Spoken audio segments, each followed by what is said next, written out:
Guru Nation, thank you so much for watching. Make sure you like, subscribe, comment, share. It's been a long day, and it's actually a good thing I came today for those following me documenting my journey for this company, Yuma Clinical Trials. You know, we're in year 2.5, almost year 3 of our research site, and we have 4 coordinators, one of who is a lead CRC that's almost been here 2 years.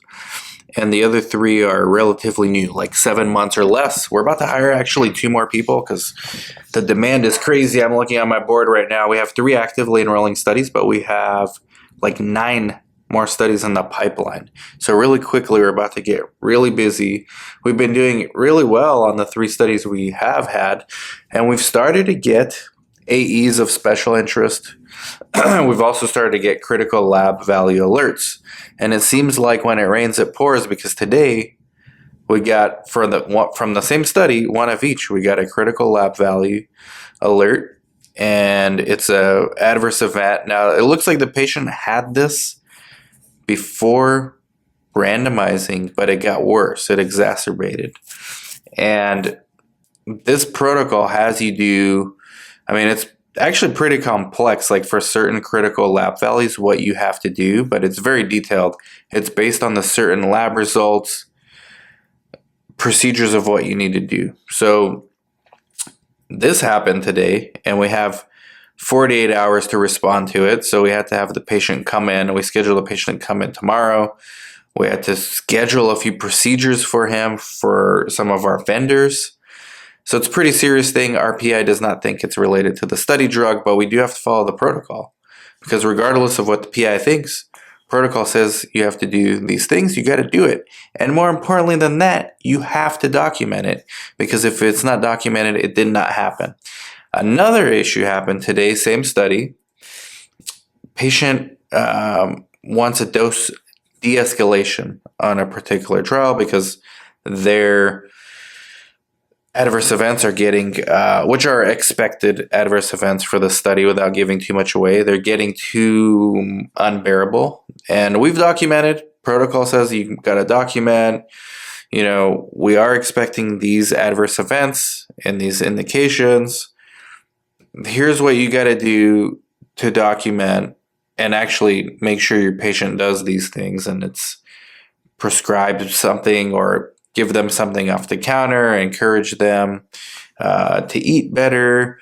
And if that fails, there is a dose de-escalation step. So we're at the point. We did document. I was very proud of my staff. Shout out to Katie. I looked back. It was documented what we did. So we have followed the steps. Remember, if it's not documented in the research, it did not happen. We did document it, but now, again, also tomorrow, we have a dose de-escalation visit, which it's common in many studies without giving away the indications. So it was a learning moment for my staff, particularly Luis, who spent most of the day with me, but also the rest, because Lana, I kind of gave her a rundown today because she was the last one here before she left about how to handle the visits tomorrow. Tomorrow I'm working from home, but the staff know to reach out to me. PI's on board with our plan. PI went into Creo, documented, e-signed. He's aware of what's going on. It was actually his idea to do some of the assessments. And then the nurse practitioner, Jaime, is coming in tomorrow. So as long as they document the visits properly tomorrow, Creo kind of makes it easy for you to do that. I went into Creo today because we haven't had these kind of visits yet. These are out of the ordinary visits. So I went into Creo configuration and made sure that we had all the right boxes checked for the assessments that need to happen tomorrow. I let the PI know what we're doing. We let the patients know what we're going to do. We let the coordinators know exactly what to do and how to document everything. We made sure we had the kits on hand. It should go well tomorrow. I'm not even coming in tomorrow, but I'm available by phone. But I will have to manually invoice these visits because these are not expected visits. So these are visits that site directors, site owners hate because you got to remember to invoice for it. So it's on my to-do list here for tomorrow, invoice for these visits so I don't forget. And I'm going to get that done. Thought it would be cool to share not only the good, but some of the bad, and I guess, yeah, this is bad because it's not good to have patients have critical lab values or not feeling well. It's not super serious. These are not SAEs. These are just, they are things that the protocol was created for. Like, there are contingencies, there are plans in place in the protocol, and it's a matter of us following it, us being aware of it. Shout out to the sponsor for letting us know. Shout out to our CRA for alerting us to it. But the CRA did, the lab did. We would have done it because we had the headers in Creo. We would have had everything. We would have caught it three different occasions. So even if one of those three or two of those three stakeholders that we mentioned dropped the ball, the other one would have picked it up. So this is an example of a study operating smoothly despite critical alerts, despite adverse events of special interest, and despite things that you don't want to deal with. It's not all glorious and owning a site.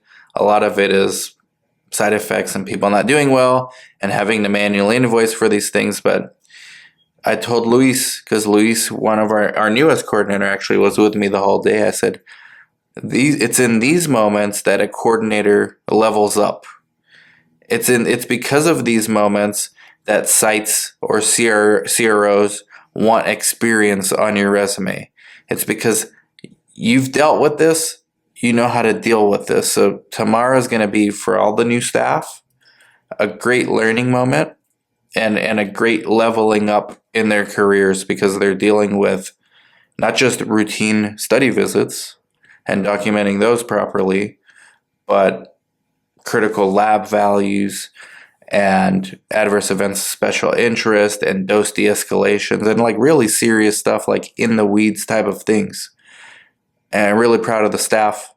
I think they handled it really well. They're up for the challenge. Proud of the sponsor, proud of the CRA, proud of everyone in this situation for keeping the patient safe. And this is one of the things you won't see as far as perks of being a site owner. It's not glamorous. It's not glorious. It's a lot of grunt work, but it's what you got to do. And I think it needs to be documented as well. Like, subscribe, comment, share, Guru Nation. Talk to you soon. Bye-bye.